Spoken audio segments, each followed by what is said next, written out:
Stave 4 of A Christmas Carol. The Last of the Spirits. The phantom slowly, gravely, silently approached. When it came near him, Scrooge bent down upon his knee, for in the very air through which this spirit moved it seemed to scatter gloom and mystery. It was shrouded in a deep black garment, which concealed its head, its face, its form, and left nothing of it visible save one outstretched hand. But for this it would have been difficult to detach its figure from the night and separate it from the darkness by which it was surrounded. He felt it was tall and stately when it came beside him, and that its mysterious presence filled him with a solemn dread. He knew no more, for the spirit neither spoke nor moved. "I am in the presence of the ghost of Christmas yet to come," said Scrooge. The spirit answered not, but pointed onward with its hand.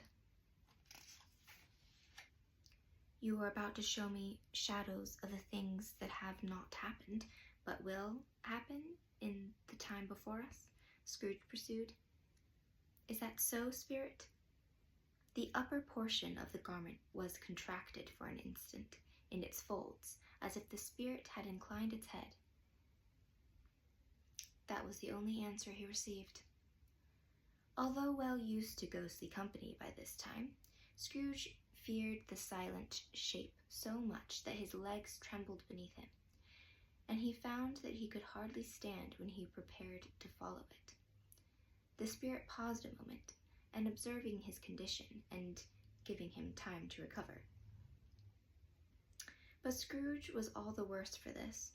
It thrilled him with a vague, uncertain horror to know that behind the dusky shroud there were ghostly eyes intently fixed upon him, while he, though he stretched his own to the utmost, could see nothing but a spectral hand and one great heap of black. "Ghost of the future," he exclaimed, "I fear you more than any spectre I have seen. But as I know your purpose is to do me good, and as I hope to live to be another man from what I was, I am prepared to bear you company, and do it with a thankful heart.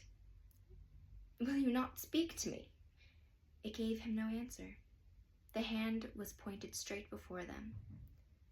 "Lead on," said Scrooge. "Lead on. The night is waning fast, and it is precious time to me, I know. Lead on, spirit." The phantom moved away as it had come towards him.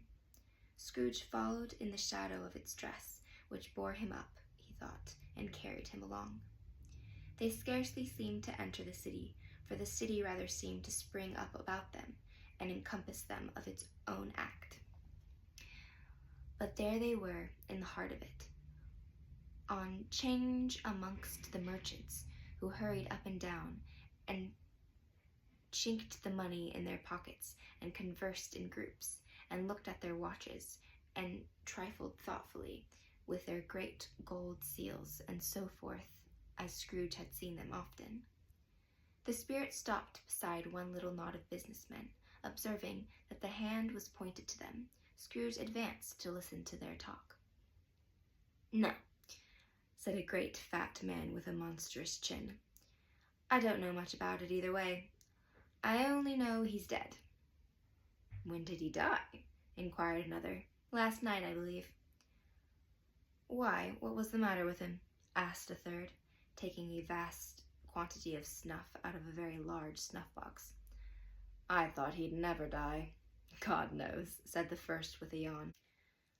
"What has he done with his money?" asked a red-faced gentleman with a pendulous excrescence on the end of his nose that shook like the gills of a turkey-cock.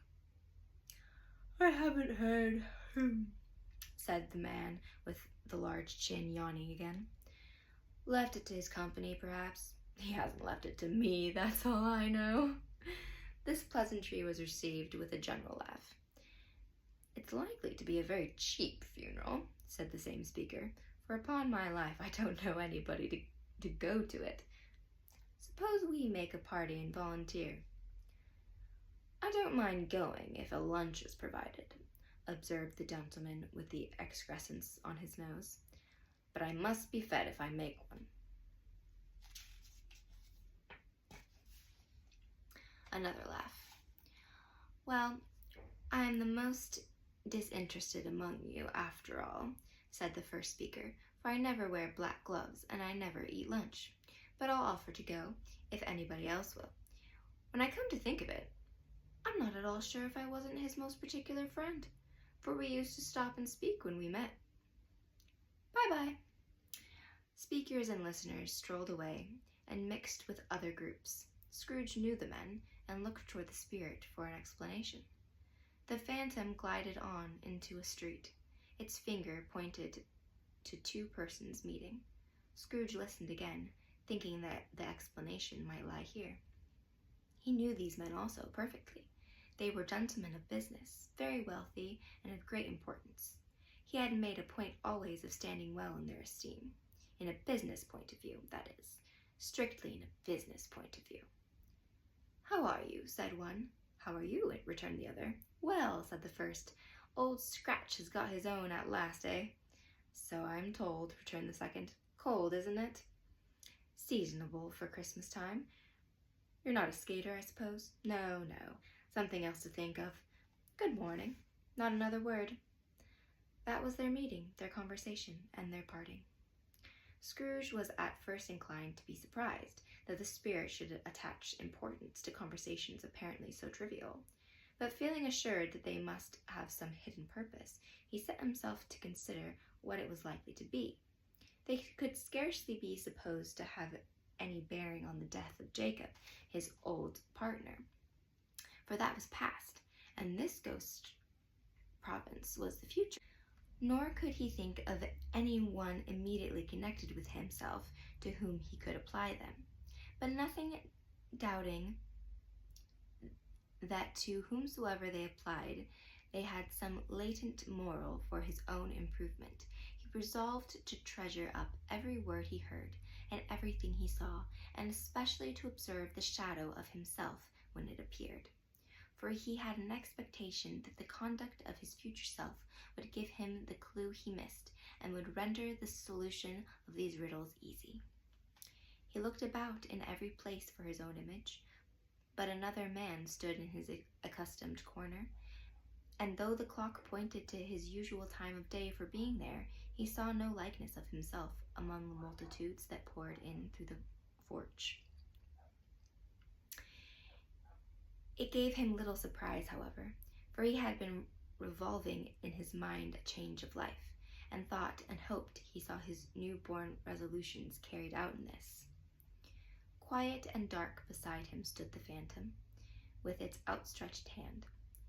When he roused himself from his thoughtful quest, he fancied from the turn of the head and its situation in reference to himself that the unseen eyes were looking at him keenly. It made him shudder and feel very cold. They left the busy scene and went into an obscure part of the town where Scrooge had never penetrated before, although he recognized its situation and its bad repute. The ways were foul and narrow, the shops and houses wretched, the people half naked, drunken, slipshod, ugly, alleys and archways like so many cesspools disgorged their offenses of smell and dirt and life upon the straggling streets, and the whole quarter reeked with crime, with filth and misery. For in this den of infamous resort there was a low-browed beetling shop below a penthouse roof, where iron, old rags, bottles, bones, and greasy offal were bought. Upon the floor within were piled up heaps of rusty keys, nails, chains, hinges, files, scales, weights, and refuse iron of all kinds. Secrets that few would like to scrutinize were bred and hidden in mountains of unseemly rags, masses of corrupted fat, and sepulchres of bones. Sitting in among the wares he dealt in, by a charcoal stove made of old bricks, was a gray-haired rascal nearly 70 years of age, who had screened himself from the cold air without by a frowsy curtaining of miscellaneous ladders hung upon a line, and smoked his pipe in all the luxury of calm retirement. Scrooge and the Phantom came into the presence of this man, just as a woman with a heavy bundle slunk into the shop. But she had scarcely entered when another woman, similarly laden, came in too, and she was closely followed by a man in faded black, who was no less startled by the sight of them than they had been upon the recognition of each other. After a short period of blank astonishment, in which the old man with the pipe had joined them, they all three burst into a laugh. "Let the chairwoman alone be the first," cried she who had entered first. "Let the laundress alone to be the second, and let the undertaker's man alone to be the third. Look here, old Joe. Here's a chance, if we haven't all three met here without meaning it." "You couldn't have met in a better place," said old Joe, removing his pipe from his mouth. "Come into the parlor. You were made free of it long ago, you know, and the other two ain't strangers. Stop till I shut the door of the shop. Ah, how it shrieks! There ain't such a rusty bit of metal in a place as its own hinges, I believe, and I'm sure there's no such old bones here as mine. Ha ha! They're all suitable to our calling. We're well matched. Come into the parlor. Come into the parlor." The parlor was the space behind the screen of rags. The old man raked the fire together with an old stair rod, and having trimmed his smoky lamp, for it was night, with the stem of his pipe, put it in his mouth again. While he did this, the woman who had already spoken threw her bundle on the floor, and sat down in a flaunting manner on a stool, crossing her elbows on her knees, and looking with a bold defiance at the other two. "What odds, then? What odds, Mrs. Dibber?"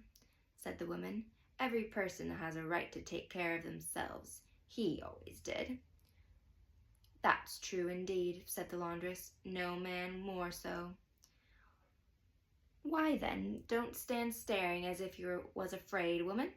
Who's the wiser? We're not going to put holes in each other's coats, I suppose?" "No, indeed," said Mrs. Dilber and the man together. "We shan't. We should hope not." "Very well, then," cried the woman. "That's enough. Who's the worse for the loss of a few things like these? Not a dead man, I suppose?" "No, indeed," said Mrs. Dilber, laughing. "If he wanted to keep him after he was dead, a wicked old screw," pursued the woman, "why wasn't he natural in his lifetime? If he had been, he'd have had somebody to look after him when he was struck with death, instead of lying gasping out his last there alone by himself." "It's the truest word that ever was spoke," said Mrs. Dilber. "It's a judgment on him." "I wish it was a little heavier judgment," replied the woman, "and it should have been, you may depend upon it, if I could have laid my hands on anything else. Open that bundle, old Joe, and let me know the value of it. Speak out plain.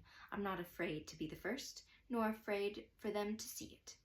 We know pretty well that we were helping ourselves before we met here, I believe. It's no sin. Upon the bundle, Joe." But the gallantry of her friends would not allow of this, and the man in faded black, mounting the breech first, produced his plunder. It was not extensive.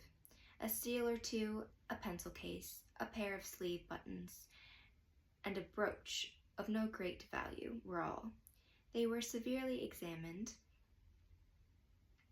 and appraised by old Joe, who chalked the sums he was disposed to give for each upon the wall, and added them up into a total when he found there was nothing more to come. "That's your account," said Joe, "and I wouldn't give another sixpence if I was to be boiled for not doing it." Who's next? Mrs. Dibbler was next. Sheets and towels, a little wearing apparel, 2 old-fashioned silver teaspoons, a pair of sugar tongs, a few boots. Her account was stated on the wall in the same manner. I always give too much to the ladies. It's a weakness of mine, and that's the way I ruin myself, said old Joe. That's your account. If you asked me for another penny and made it an open question, I'd repent of being so liberal and knock off half a crown. And now undo my bundle, Joe, said the first woman. Joe went down on his knees for the greater convenience of opening it, and having fastened a great many knots, dragged out a large and heavy roll of some dark stuff. What do you call this? Said Joe. Bed curtains? Ha! Returned the woman, laughing and leaning forward on her crossed arms. Bed curtains. You don't mean to say you took 'em down, rings and all, with him lying there, said Joe. Yes, I do, replied the woman. Why not? You were born to make your fortune, said Joe, and you'll certainly do it. I certainly shan't hold my hand when I can get anything in it by reaching it out, for the sake of such a man as he was. I promise you, Joe, returned the woman coolly. Don't drop that oil upon the blankets now. His blankets? Asked Joe. Who else's do you think? Replied the woman. He isn't likely to take cold without 'em, I dare say. I hope he didn't die of anything catching, eh? Said old Joe, stopping in his work and looking down. Don't you be afraid of that, returned the woman. I ain't so fond of his company that I'd loiter about him for such things if he did. Ah, you may look through that shirt till your eyes ache, but you won't find a hole in it, nor a threadbare place. It's the best he had, and a fine one too. They'd have wasted it if it hadn't been for me. What do you call wasting of it? Asked old Joe. Putting it on him to be buried in, to be sure, replied the woman with a laugh. Somebody was fool enough to do it, but I took it off again. If calico ain't good enough for such a purpose, it isn't good for anything. It's quite as becoming to the body. He can't look uglier than he did in that one. Scrooge listened to this dialogue in horror, as they sat grouped about their spoil in the scanty light afforded by the old man's lamp. He viewed them with a detestation and disgust which could hardly have been greater, though they had been obscene demons marketing the corpse itself. Ha ha! Laughed the same woman when old Joe produced a flannel bag with money in it, told out their several gains upon the ground. This is the end of it, you see. He frightened everyone away from him when he was alive, to profit us when he was dead. Spirit, said Scrooge, shuddering from head to foot. I see. The case of this unhappy man might be my own. My life tends that way now. Merciful heaven, what is this? He recoiled in horror, for the scene had changed, and now he almost touched a bed, a bare, uncurtained bed, on which beneath a ragged sheet there lay a something covered up, which, though it was dumb, announced itself in awful language. The room was very dark, too dark to be observed with any accuracy, though Scrooge glanced around it in obedience to a secret impulse, anxious to know what kind of room it was. A pale light, rising in the outer air, fell straight upon the bed, and on it, plundered and bereft, unwatched, unwept, uncared for, was the body of this man. Scrooge glanced toward the phantom. Its steady hand was pointed to the head. The cover was so carelessly adjusted that the slightest raising of it, the notion of a finger upon Scrooge's part, would have disclosed the face. He thought of it, felt how easy it would be to do, and longed to do it, but had no more power to withdraw the veil than to dismiss the spectre at his side. O cold, cold, rigid, dreadful death, set up thine altar here, and dress it with such terrors as thou hast at thy command, for this is thy dominion. But the loved, revered, and honored head, thou canst not turn one hair to thy dreaded purposes, or make one feature odious. It is not that the hand is heavy and will fall down when released. It is not that the heart and pulse are still, but that the hand was open, generous, and true, the heart brave, warm, and tender, and the pulse of a man's. Strike, shadow, strike, and see his good deeds, bringing from the wound to sow the world with life immortal.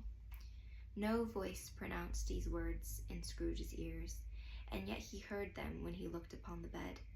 He thought, if this man could be raised up now, what would be his foremost thoughts? Avarice, hard dealing, gripping cares? They have brought him to a rich end, truly. He lay in the dark, empty house, with not a man, a woman, or a child to say that he was kind to me in this or that. For the memory of one kind word, I will be kind to him. A cat was tearing at the door, and there was a sound of gnawing rats beneath the hearthstone. What they wanted in the room of death, and why they were so restless and disturbed, Scrooge did not dare to think. Spirit, he said, this is a dreadful place. In leaving it, I shall not leave its lesson. Trust me. Let us go. Still the ghost pointed with an unmoved finger to the head. I understand you, said Scrooge, returned. And I would do it if I could, but I have not the power, Spirit. I have not the power. Again it seemed to look upon him. If there is any person in the town who feels emotion caused by this man's death, said Scrooge, quite again aghast. Show that person to me, Spirit, I beseech you.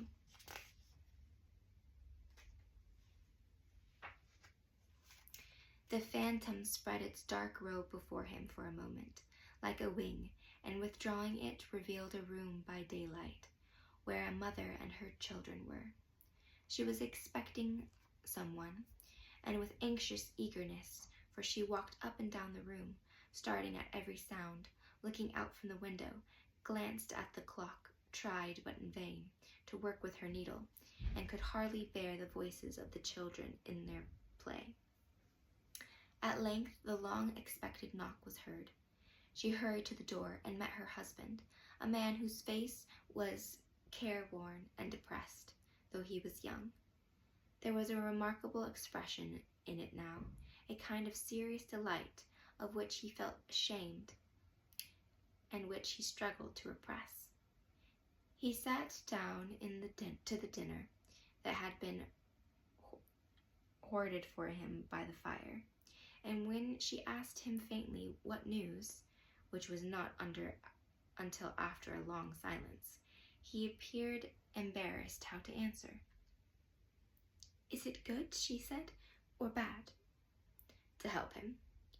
Bad, he answered. We are quite ruined? No, there is hope yet, Caroline.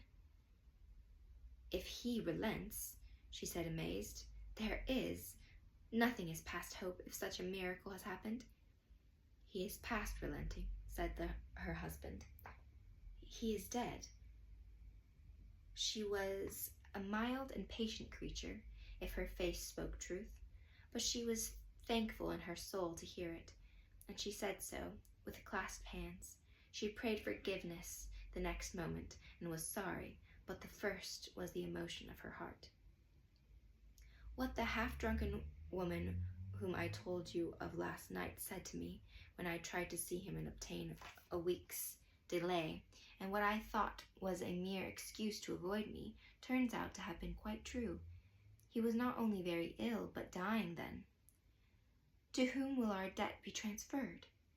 I don't know, but before that time we shall be ready with the money, and even though we were not, it would be a bad fortune indeed to find so merciless a creditor in his successor.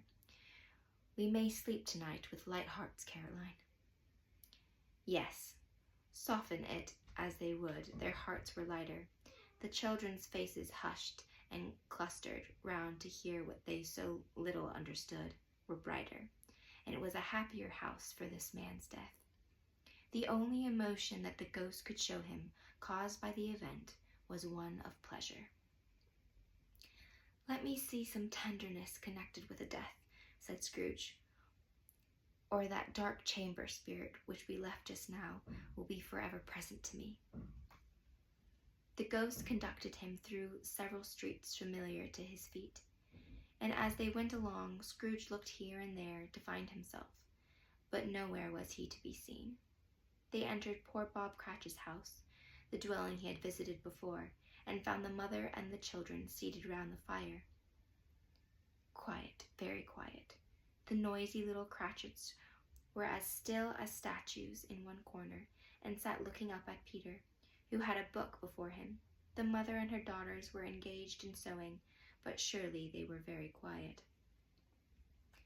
And he took a child and set him in the midst of them. Where had Scrooge heard those words? He had not dreamed them. The boy must have read them out, as he and the spirit crossed the threshold. Why did he not go on? The mother laid her work upon the table and put her hand up to her face.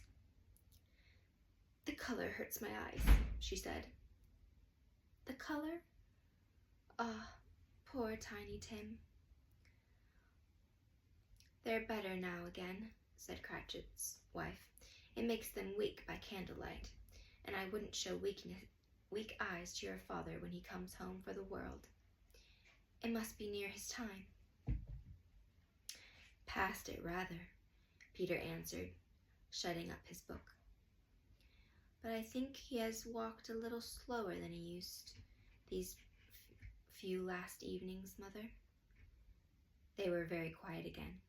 At last she said, and in a steady, cheerful voice that only faltered once, I have known him to walk with Tiny Tim upon his shoulder very fast indeed. And so have I, cried Peter, often. And so have I, exclaimed another. So had all. But he was very light to carry, she resumed, intent upon her work. And his father loved him so, that it was no trouble. And there is your father at the door. She hurried out to meet him, and little Bob and his comforter. He had need of it, poor fellow. Came in. His tea was ready for him on the hob, and they all tried who should help him to it most. Then the two young Cratchits got upon his knees and laid each child a little cheek against his face, as if they said, Don't mind it, father, don't be grieved. Bob was very cheerful with them, and spoke pleasantly to all the family. He looked at the work upon the table, and praised the industry and speed of Mrs. Cratchit and the girls. They would be done long before Sunday, he said. Sunday? You went today then, Robert, said his wife. Yes, my dear, returned Bob. I wish you could have gone. It would have done you good to see how green the place it is. But you'll see it often. I promised him that I would walk there on a Sunday. My little child, cried Bob, my little child. He broke down all at once. He couldn't help it. If he could have helped it, he and his child would have been farther apart, perhaps, than they were. He left the room and went upstairs into the room above, which was lighted cheerfully and hung with Christmas. There was a chair set close beside the child, and there were signs of someone having been there lately. Poor Bob sat down in it, and when he had thought a little and composed himself, he kissed the little face. He was reconciled to what had happened, and went down again quite happy. They drew about the fire and talked, the girls and mother working still. Bob told them of the extraordinary kindness of Scrooge's nephew, whom he had scarcely seen but once, and who, meeting him in the street that day, and seeing that he looked just a little down, you know, said Bob, inquired what had happened to distress him. On which, said Bob, for he is the pleasantest spoken gentleman you ever heard, I told him, I am heartily sorry for it, Mr. Cratchit, he said, and heartily sorry for your good wife. By and by, how he ever knew that, I don't know. Knew what, my dear? Why, that you were a good wife, replied Bob. Everybody knows that, said Peter. Well, very well observed, my boy, cried Bob. I hope they do heartily sorry, he said, for your good wife. If I can be of service to you in any way, he said, giving me his card, that's where I live. Pray come to me. Now it wasn't, cried Bob, for the sake of anything he might be able to do for us so much as for his kind way, that this was quite delightful. It really seemed as if he had known our Tiny Tim and felt with us. I'm sure he's a good soul, said Mrs. Cratchit. You would be sure of it, my dear, returned Bob, if you saw and spoke to him. I shouldn't be at all surprised, mark what I say, if he got Peter a better situation. Only hear that, Peter, said Mrs. Cratchit. And then, cried one of the girls, Peter will be keeping company with someone and setting up for himself. Get along with you, retorted Peter, grinning. It's just as likely as not, said Bob, one of these days, though there's plenty of time for that, my dear. But however and whenever we part from one another, I am sure we shall none of us forget poor Tiny Tim, shall we? Or this first parting that there was among us. Never, father, cried they all. And I know, said Bob, I know, my dears, that when we recollect how patient and how mild he was, although he was a little child, we shall not quarrel easily among ourselves and forget poor Tiny Tim in doing it. No, never, father, they all cried again. I am very happy, said little Bob. I am very happy. Mrs. Cratchit kissed him, his daughters kissed him, the two young Cratchits kissed him, and Peter and himself shook hands. Spirit of Tiny Tim, thy childish essence was from God. Spectre, said Scrooge, something informs me that our parting moment is at hand. I know it, but I know not how. Tell me what man that was whom we saw lying dead. The ghost of Christmas yet to come conveyed him as before, though at a different time, he thought. Indeed, there seemed no order in these latter visions, save that they were in the future, into the resorts of business men, but showed him not himself. Indeed, the spirit did not stay for anything, but went straight on, as to the end just now desired, until besought by Scrooge to tarry for a moment. This court, said Scrooge, through which we hurry now, is where my place of occupation is, and has been for a long time. I see the house. Let me behold what I shall be in days to come. The spirit stopped. The hand was pointed elsewhere. The house is yonder, Scrooge exclaimed. Why do you point away? The inexorable finger underwent no change. Scrooge hastened to the window of his office and looked in. It was an office still, but not his. The furniture was not the same, and the figure in the chair was not himself. The phantom pointed as before. He joined it once again, and wondered why and whither he had gone, accompanied it until they reached the iron gate. He paused to look round before entering. A churchyard. Here, then, the wretched man whose name he had now to learn lay underneath the ground.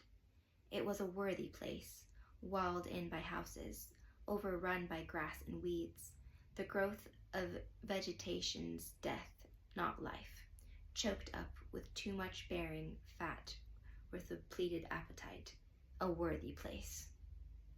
The spirit stood among the graves and pointed down to one. He advanced towards it trembling. The phantom was exactly as it had been, but he dreaded that he saw new meaning in its solemn shape. "Before I draw near to that stone to which you point," said Scrooge, "answer me one question. Are these shadows of the things that will be, or are they shadows of things that may be only?" Still the ghost pointed downward to the grave by which it stood. "Men's courses will foreshadow certain ends to which, if preserved in, they must lead," said Scrooge. "But if the courses be departed from, the ends will change. Say it is thus with what you show me." The spirit was immovable as ever. Scrooge crept towards it, trembling as he went, and following the finger, read upon the stone of the neglected grave his own name, Ebenezer Scrooge. "Am I that man who lay upon the bed?" he cried, upon his knees. The finger pointed from the grave to him and back again. "No, spirit! Oh, no, no!" The finger still was there. "Spirit!" he cried, tight clutching at its robe. "Hear me! I am not the man I was. I will not be the man I must have been but for this intercourse. Why show me this if I am past all hope?" For the first time the hand appeared to shake. "Good spirit," he pursued, as down upon the ground he fell before it, "your nature intercedes for me and pities me. Assure me that I yet may change these shadows you have shown me by an altered life." The kind hand trembled. "I will honor Christmas in my heart and try to keep it all the year. I will live in the past, the present, and the future. The spirits of all three shall strive within me. I will not shut out the lessons they teach. Oh, tell me I may sponge away the writing on this stone." In his agony, he caught the spectral hand. It sought to free itself, but he was strong in his entreaty and detained it. The spirit, stronger yet, repulsed him. Holding up his hands in a last prayer to have his fate reversed, he saw an alteration in the phantom's hood and dress. It shrunk, collapsed, and dwindled down into a bedpost.